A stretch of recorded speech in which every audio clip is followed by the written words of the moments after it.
Hello friends, அஸ்ஸலாமு அலைக்கும். இப்போ நம்ம என்ன பார்க்க போகிறோன்னா பசாலைக்கீரை கடைசல் தான் பார்க்க போகிறோம். இது பருப்பு போட்டு ஆக்கலாம். வாங்க வீடியோக்குள்ளே போகலாம். வீடியோவை ஸ்கிப் பண்ணாமல் பாருங்கள். இந்த பசாலைக்கீரையை இந்த மாதிரி நம்ம ஆஞ்சிக்குவோம். இது உடம்புக்கு நல்லது. மாசமாக இருக்கிற பொண்ணுங்கள்லாம் இதை சாப்பிடலாம். ரொம்ப நல்லது இந்த பசாலைக்கீரை. வாங்க இது எப்படி செய்கிறதுன்னு வீடியோக்குள்ளே போகலாம். நான் பைத்தம்பருப்பு தான் எடுத்திருக்கேன். பச்சை பருப்பு 1/2 கப்பு எடுத்திருக்கேன். இதை நல்லா கழுவிட்டு சுத்தம் பண்ணிக்கலாம். இதை நான் குக்கரில் தான் செய்ய போகிறேன்.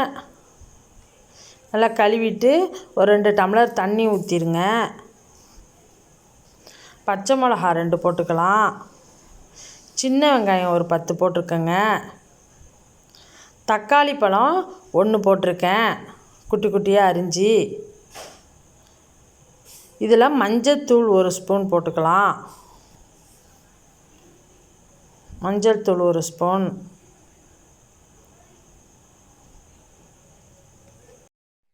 ஜீரகத்தூள் 1 ஸ்பூன். இது அப்படியே நம்ம மூடி ஒரு விசில் விட்டு வேக வைப்போம்.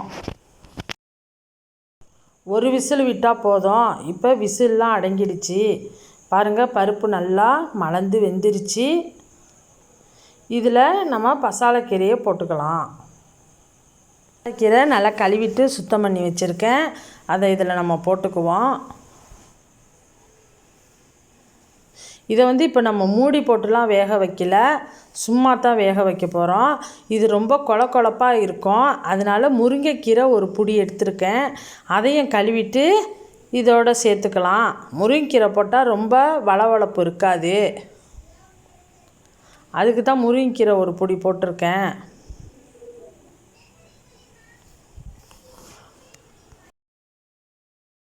கொஞ்சமாக தண்ணி ஊற்றிக்கலாம். இதை மூடி போடாமல் நம்ம வேக வைக்கணும். உப்பு போட்டுக்கலாம் 1 ஸ்பூன். ஃபஸ்ட்லாம் நம்ம உப்பு போடலை, இப்போ தான் போடுறேன். கீரை வெந்துருச்சு பாருங்கள். இந்த மாதிரி நம்மளும் செய்வோம், குழந்தைங்களுக்கும் செஞ்சு கொடுங்க. இப்போ நம்ம தாளிச்சிக்கலாம். ஒரு 2 ஸ்பூன் எண்ணெய் ஊற்றி வெங்காயத்தை சின்ன சின்னதாக நறுக்கி போட்டிருக்கேன். ஒரு பல்லாரி வெங்காயம் போட்டிருக்கேன். கொஞ்சம் 1 ஸ்பூன் ஜீரகம் போட்டுக்கோங்க, முழு ஜீரகம். நல்லா வெங்காயம் பொரியட்டும். கடுகு ஒரு 1/2 ஸ்பூன் போட்டிருக்கேன்.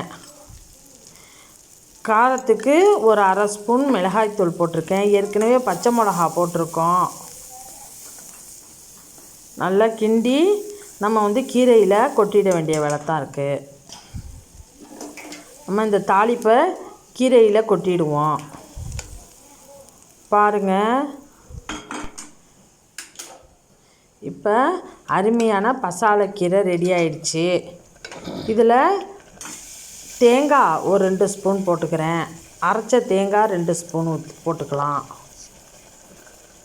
இது நம்ம சாதத்தோடலாம் சாப்பிடலாம். வாரத்துக்கு ஒரு வசையாச்சும் இந்த மாதிரி கீரையை நீங்கள் ஆக்குங்க. பாருங்கள், கீரை ரெடி ஆயிடுச்சு. இந்த வீடியோ பிடிச்சிருந்தா லைக் பண்ணுங்கள், ஷேர் பண்ணுங்கள், கமெண்ட் பண்ணுங்கள். முக்கியமாக சப்ஸ்கிரைப் பண்ணிக்கோங்க. மீண்டும் இன்ட்ரெஸ்டிங்கான வீடியோவில் மீட் பண்ணுவோம். பாய்.